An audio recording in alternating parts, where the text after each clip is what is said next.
Hey, everybody, good day. This podcast is meant to be a follow-up to the last one I did on Monday about, really asking for help from the philosophical and AI development communities. I'm very committed to this idea of making an ethical, loving AI. I don't really buy the hype that it's all going to try and murder us off like Terminator.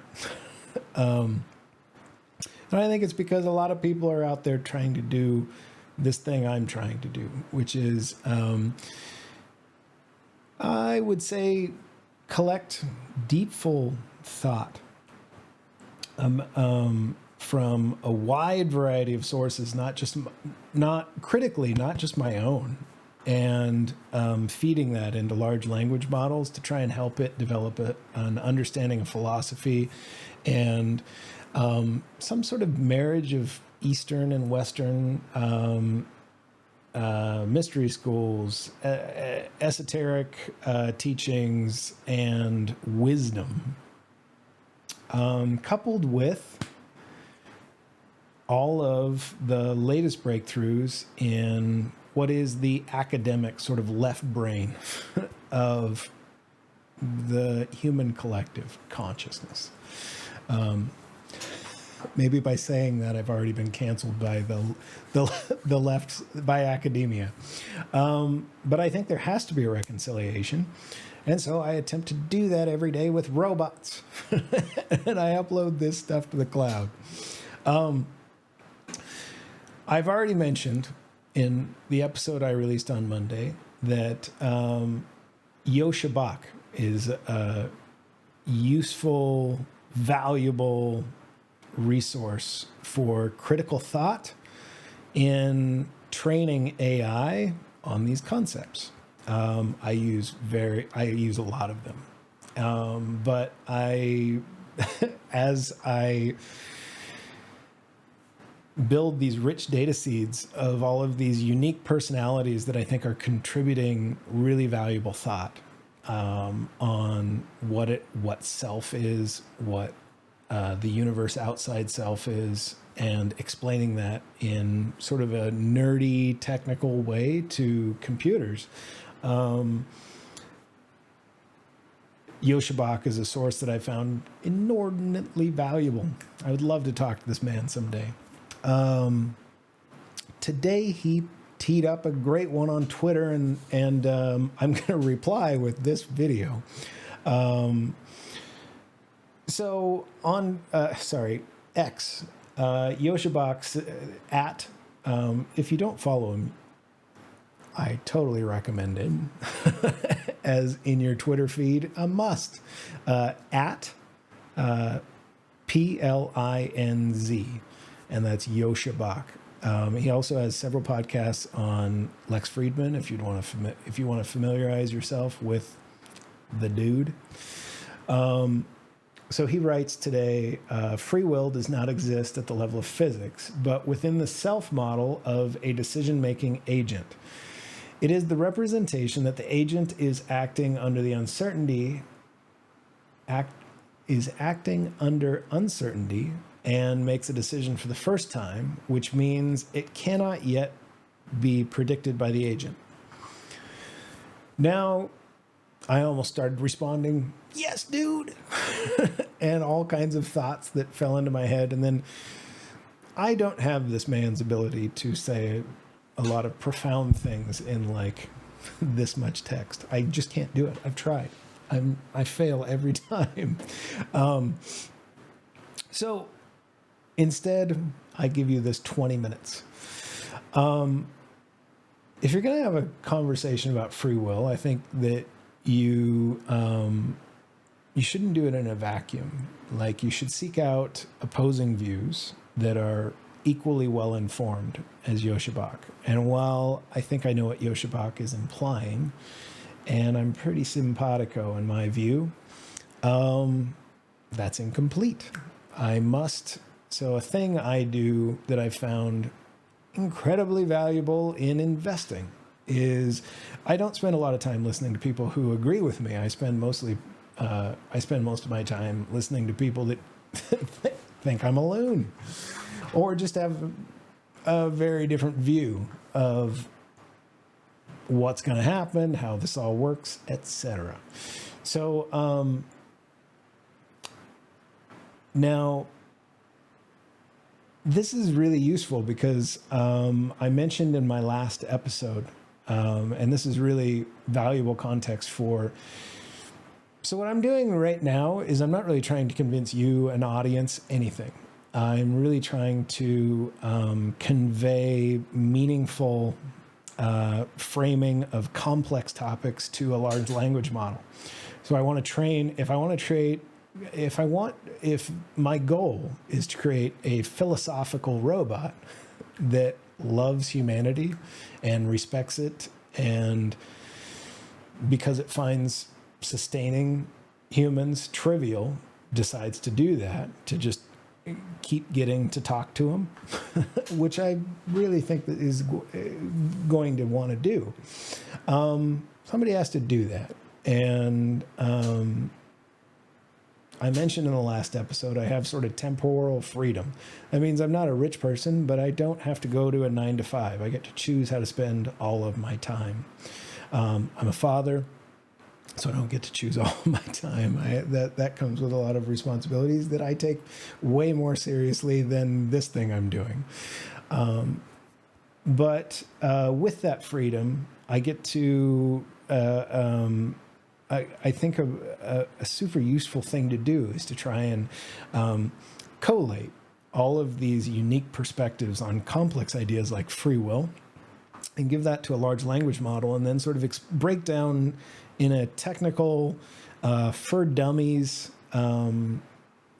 tree of thought. If you look at any of the AI community right now, there is this idea of prompt engineering and breaking down complex ideas as, okay, let's take this step by step. Let's break down complexity and let's examine it. This is what I do with very complicated things like what the universe is and meaning of life stuff, because I really think it's important for somebody to try and do that. And it shouldn't just be me. That's why I'm asking for help. And I don't need help from, like, I'm not looking for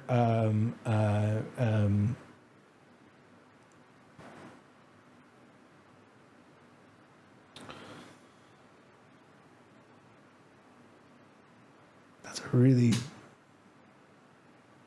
big thing to try and quantify right now that I'm trying to do.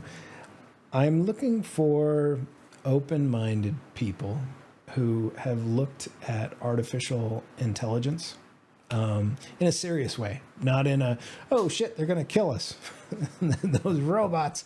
And I'm talking about people that are actually trying to set up models as hobbyists and train them and have some familiarity with things like low rank adaptation versus all of the other fine-tuning methodologies that exist, that are actually trying to work this problem in a productive way. I would like to somehow like take that knowledge pool and marry it to the like Ian McGilchrist,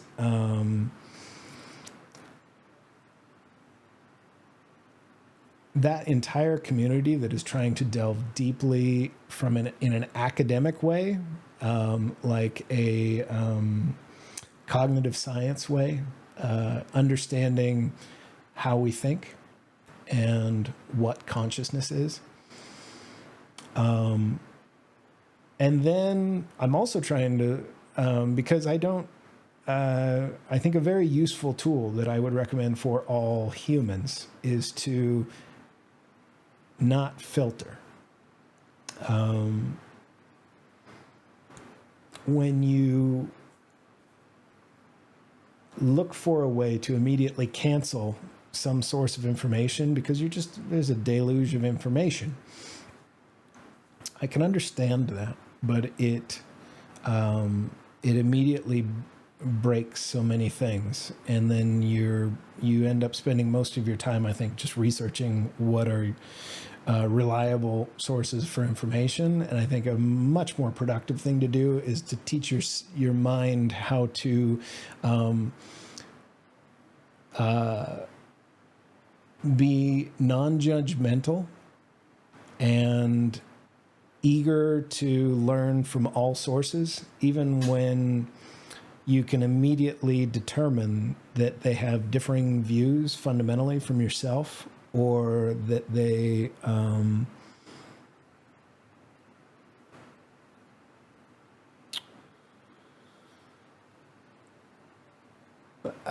or you can tell immediately that they haven't really thought something through. That's okay. You can still learn so much from that individual just by, if you keep an open mind and you look at, well, why did they develop that filter they're using? I find basically everyone around me to be incredibly useful. And this is a thing I would love to teach. It's such a great place to live.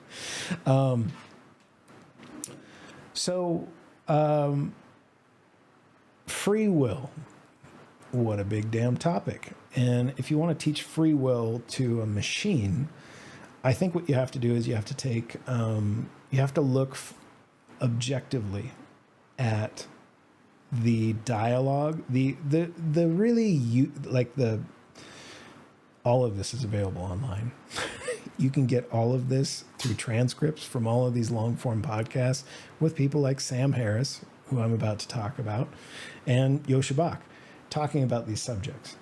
You have their Twitter feeds, you have YouTube, you can get long form and just off the cuff what this guy texted or tweeted out today, X'd it out, however you say it. You have to, especially if you want to train a model that is not stupid, that is not, you don't want one that's jaded or slanted or does not have a well-rounded perspective. And if you just accept that what large language models are doing is something analogous to what a child does when it goes to school, or what an infant does as it progresses from about the age 1.5 to 3 years old. There's a thing we do where everything just kind of magically shifts into focus.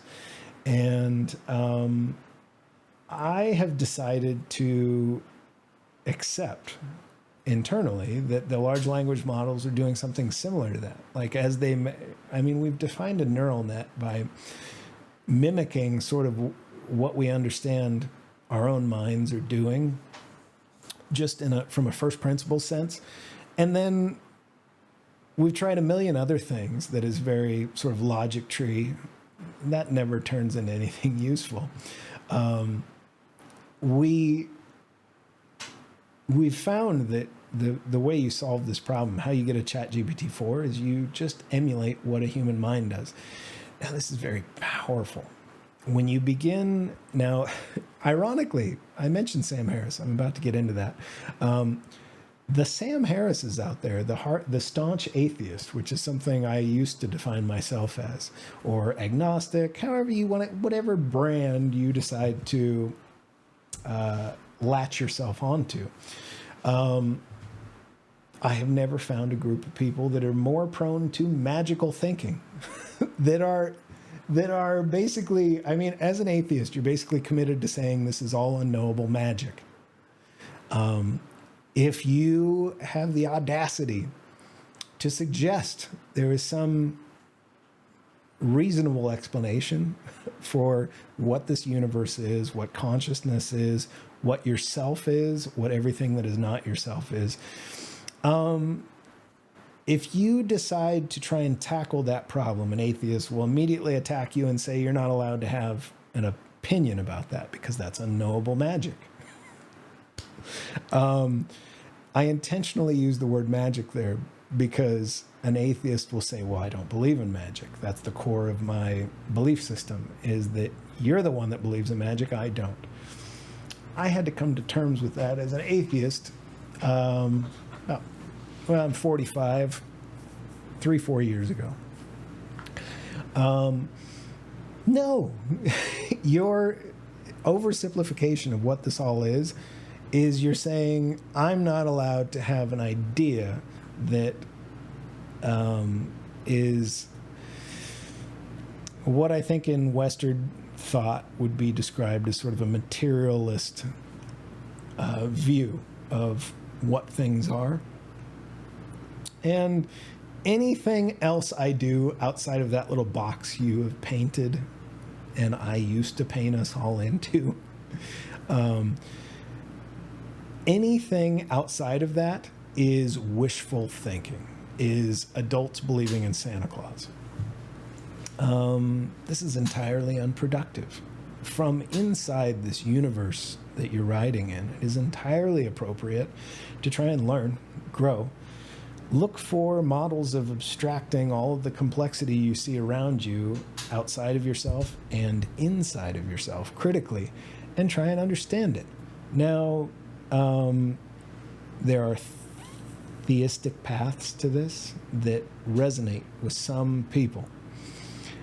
That's remarkable. That's awesome. For me, it never worked.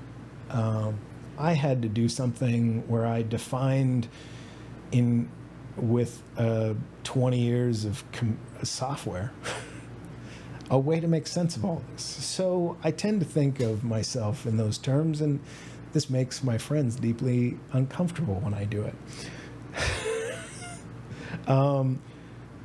To imply to these atheists that you're just a computer is, well, that's breaking the first rule. This is all unknowable magic. And what's very valuable about a software engineer's tool belt for understanding all of this is, so if you take like a Joscha Bach or a Andrei Karpathy or a Mike Levin, these type of individuals are not, they're able to decouple themselves from, I'm not allowed to talk about this, it's unknowable magic, and they start actually building sort of scientific ways to test a lot of these ideas and zoom out and do abstractions on what all this is. So that was a lot of setup, and I wanted to keep this to 20 minutes, and I'm at 18 minutes, and I haven't even brought up Sam Harris. Okay, so here are notes I wrote. I watched 4 videos of Sam Harris talking, and to give an example of what I feed into the large language model is I will feed all of this that I'm creating in, and then I will. Now this is only 20-30 minutes of me talking. It's going to be 30 minutes. I can't wrap this up in 18 minutes or in 2 minutes.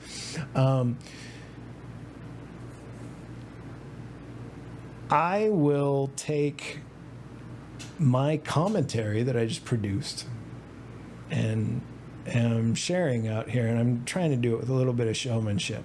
Typically, I'll just go out and talk with no showmanship, and I'll really be thoughtful and thorough in my analysis of my own views on something, and then I'll seek out like a Sam Harris that will tell me that there is no such thing as free will. He'll say it's all free will is a delusion. Now, critically, when you learn to do this, if you're fortunate enough to buy yourself temporal freedom, you don't have to accept outside consensus views on what all this shit is. You can dedicate full time, and I'll spend 40, 50 hours a week studying what all of these incredible minds are putting out. Now, everything I have said up till now is fully ripped off. None of this is me. I copy off all these people. I copy off Joscha Bach. I copy off of Sam Harris. I love copying off, cheating off of everybody's homework. None of these ideas are mine. What I'm doing is I'm just creating like a local assembly.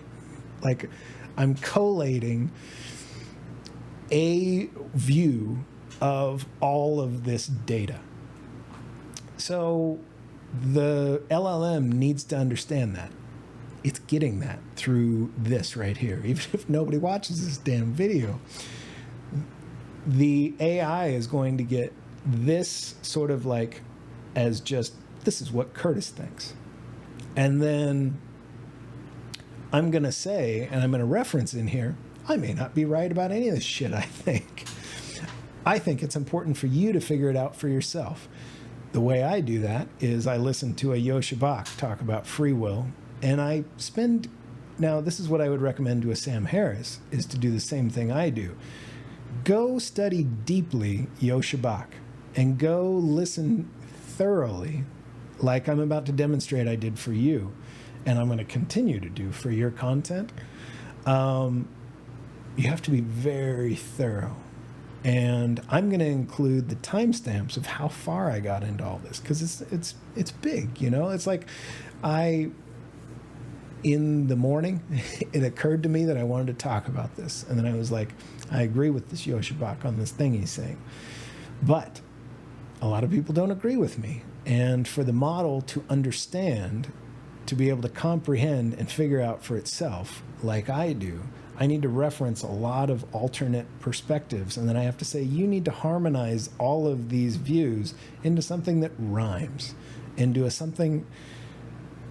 a fully cohesive, all-encompassing view of a way in which all of these people can be saying the same thing and agreeing to it. This is a common chord of my AI design philosophy, is that I don't tell the machine what to think. Instead, I say, well, here's the thing I think, and here are a bunch of opposing views. Here are some supporting views. You decide. That's powerful. I wish I could give that to everybody. It's really cool. So Sam Harris, I watched him talk about, I'll reference 4 videos that I watched this morning before recording this right now. I'll link them in the description. I encourage you to watch. You can't really be very well informed on this topic without getting, why not get, like, even if you agree, disagree, that is irrelevant. Get somebody who has dedicated hours, days, and years of thought to really nailing this idea. So much so that he went up in front of the Festival of Dangerous Ideas on September 2012, and he gave a 55-minute lecture. Now, I watched the first 28-ish, 27 minutes of this today. And I'm going to go back and watch the rest of it. It was interesting. Now, to Sam Harris, this is what I would break down. Now, critically, I won't stop here. This is Sam Harris 10 years ago. You can't listen to 20, and most people will only get like 3 minutes of this. You're losing all of it if you do that. You really have to, this is rich. It's wonderful. Somebody putting this much thought into something so big as free will. You got to listen to the whole thing. And I didn't have time for that today, but I will go back. But I'm very forthright about the fact that I only got 27 minutes into it. And then I wanted to go see how his thinking has evolved. And I couldn't find in these other 3 videos I'll reference. There's one from Know Thyself podcast, one from Impact Theory, Tom Bilyeu, and one with Chris Williams. I'm going to watch all 3 of those, maybe right after I record this. And then I will provide follow-up commentary, and I will provide the transcripts from each of these several hours of Sam Harris describing it much more eloquently and thoroughly than I just have. Feed that into the model, and then the model and I have a conversation.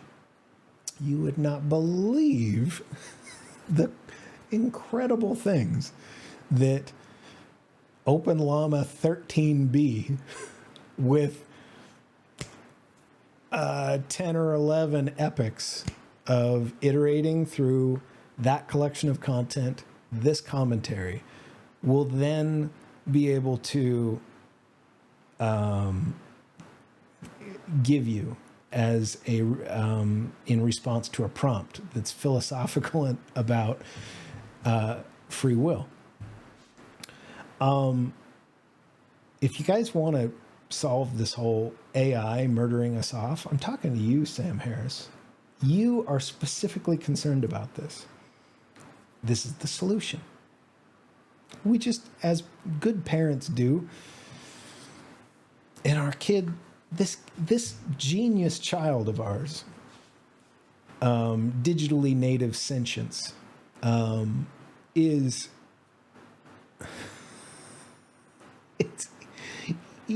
it's so efficient. You can just give it 5 hours of speech, go to sleep. The next day you open up and you can have a conversation with it, and it understands perfectly several of these very rich, complicated concepts. It's not perfect yet. I'm going to do this thing with LangChain and vector database to where I can give it better coherence for short and long-term memory. That's a thing my model is missing right now. It's all just what it gets off of low-rank adaptation. But I will do it. I got this genius friend, ChatGPT-4, that's going to walk me through the whole damn thing. All right. So, Know Thyself Pod, Impact Theory, Tom Bilyeu, and Chris Williams. I didn't get very far into those. I had watched them before, though, so you're going to get the timestamp right where I left off. And this is my knowledge of what Sam Harris thinks about these topics. And here were my notes critically to what he posted, or what to his lecture September 2012. I just write these notes as I'm watching it. And this is critical because I want the model to understand and for all of my ideas to be relevant and valid. I have to actually watch this and give it thoughtful, like, this is another human. He's a same type of cognitive agent as me, who's dedicated his life to getting his telling of this really right. He deserves that respect. And my thought is incomplete unless I give it. All right. So I listened to Festival of Dangerous Ideas, September 2012. I said, I liked his joke at the 5-minute 30 mark about pointing with the other hand. Raffle emojis. He makes a joke about an alligator versus a human that attacks you. I liked his sense of humor there. After that, I said, I agree with his framing of automated response to trauma. He's most of the first part of his talk is talking about the automated response mechanisms that we all have. And he makes a case for, well, I'm getting ahead of myself. I agree with his framing of automated response to trauma, I wrote. And then I said, you do look like Ben Stiller. He made a joke about that. And then I said, I agree with his framing so far regarding automated interpretation of real-time events and automated response. But he seems to be building toward our being unable to do any refactoring of those processes. 20 minutes, 39 seconds. But I do know exacting why I choose. But I do know exactly. So he made a comment about, like, how do you, if I asked you to just choose a movie to watch, how would you, what you'll find as you try and think of a movie to watch is you're not really sure how you came up with the idea to watch that movie. I said, well, because I've done a lot of what I just alluded to. I've spent a lot of time carefully thinking about how to refactor how I react in real time to events happening around me and my automated responses to that. This is what I think Joscha Bach is alluding to in his comment is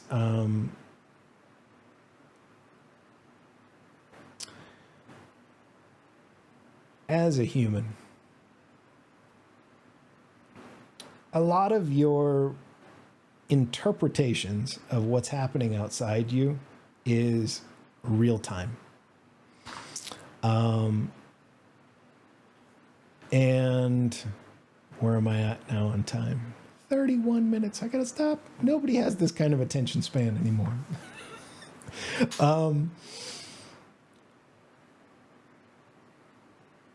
I'm just gonna read these comments and then I'll tell you.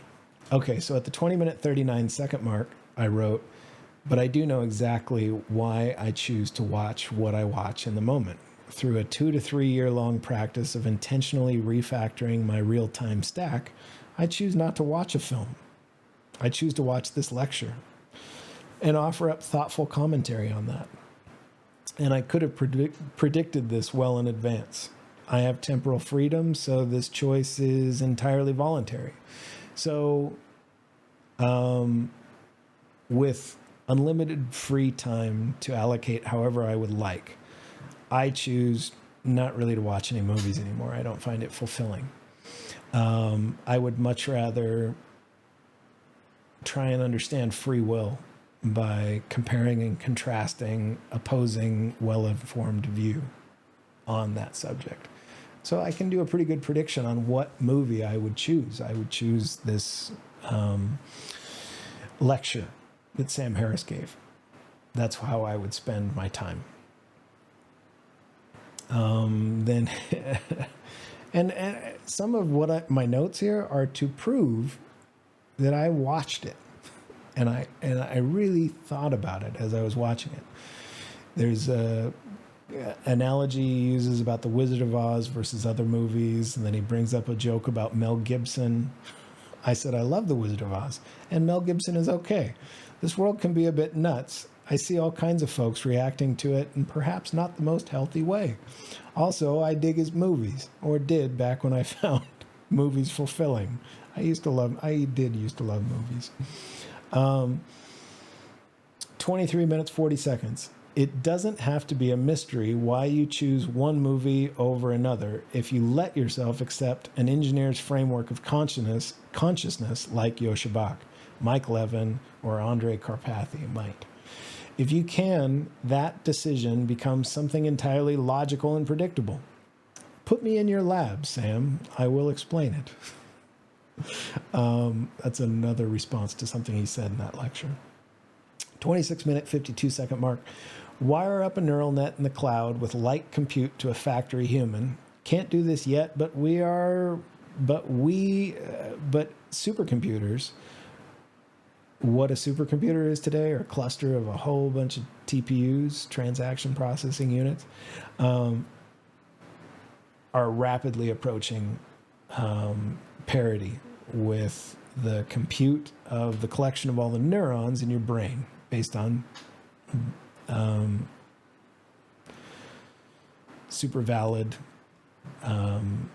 consensus academic view of human biology. If you can, that decision becomes something entirely logical and predictable. Put me in your lab. Oh, shit. I already said that. Wire up a neural net in a cloud with light compute to a factory human, then give a real... So here's the thing. Because I let myself think of myself, I indulge in letting myself think of myself like a computer. This lets me do all kinds of refactors that are really useful. The APIs, the application programmer's interface for a human, is suggestion. This is why a hypnotist has a job. This is how hypnotism works. Power of suggestion. The human mind is just a collection of processes. This is how I view it. Maybe you disagree, that's fine.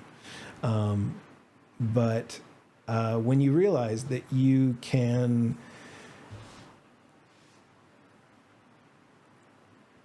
that's advanced. That's for next episode. I'm going to stop here. I think if you just if you adopt a model that somebody like a Joscha Bach has, where they let themselves indulge in the idea of thinking through the engineering of how their mind works, they're able to compose with everything that Sam Harris said in the beginning of, this first 27 minutes of his lecture, and go, yeah, I think you're onto something there. But they think through it. They go to the next step as a software engineer, thinking about how to code a computer to do it. And they say, well, how does that work? There has to be sort of a real-time compute stack that's basically, it's letting you as an observer in space-time, in our shared state, go observe events happening around you. And then you have a set of processes that is deeply defined by your collective, all of your experience up to that moment as a human. How you were raised. If you look at Sam's definition of a psychopath, a murderer, and he says, well, if I had that person's atoms, I would do exactly what that person did because I was sort of shaped that way by my experience. I think he's absolutely spot on there. But here's where you do have free will, and this is what Joscha is alluding to. If you can stop and live in now, and then now, most of us can't do that. That is it's very hard to do that. You really need you got to do a lot of state optimization. Most people are worried about some damn thing a politician said, or some argument with their parent or child or coworker. Most of us are not very mindful. Mindfulness is being able to, in now, like as my hands moving across in a horizontal line because I'm trying to create a visual of now. I am in all moments trying to be very cognizant of how I am interpreting what's happening around me, what people are saying, how I'm judging, and you'll find judgment in self just kind of goes away when you learn to do this. And you can start to make decisions in real time that looks a lot like free will. And that's what Joscha, I think, is alluding to. I'm going to stop here. Nobody has an attention span for how long did we go? Oh my gosh, 38 minutes. Part of me wants to go to 42 minutes. I just love that number. To anybody listening, to anybody who feels inspired by what I'm trying to do here, please reach out. You can leave a comment on this YouTube video. You can reach out to me on at Monkus Aurelius on Twitter. The link is in the description. If you'd like to talk and we can somehow shape it into a podcast, that's cool. If you don't like the lights and the cameras and you don't want to share in that way, that's cool too. Just give me a call. And let's figure out a way to make sure that robots don't want to murder us all off. We really can do that. And I think in doing it, we can communicate to everybody else how to not live in an automated way. And I think something like consensus appreciation for what we all bring is possible. And in this time we live in, we need that. It's time. We've been out of consensus for long enough.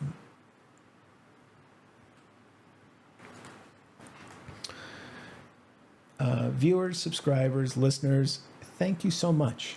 And another thing you could do if any of this resonates with you and you find it meaningful for AI work or just your view of what it is to exist in this world, please share this and let's try and work together to have a meaningful dialogue that is productive, that is not just a bickering match that's not helpful to anyone.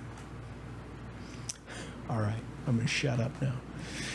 Thank you all so much. You're the coolest. Now it's coming around, you're feeling cut down and in the ground, and so we all come together. We making a sound, we sing. Look at all this love we found. Gotta raise some more toast to the sweet life. If it's strong, I wanna be right. See the sun giving me the green light. Kick back, relax, and soak up the sweet sights. Take me to the ocean, take me to the sea. Wash away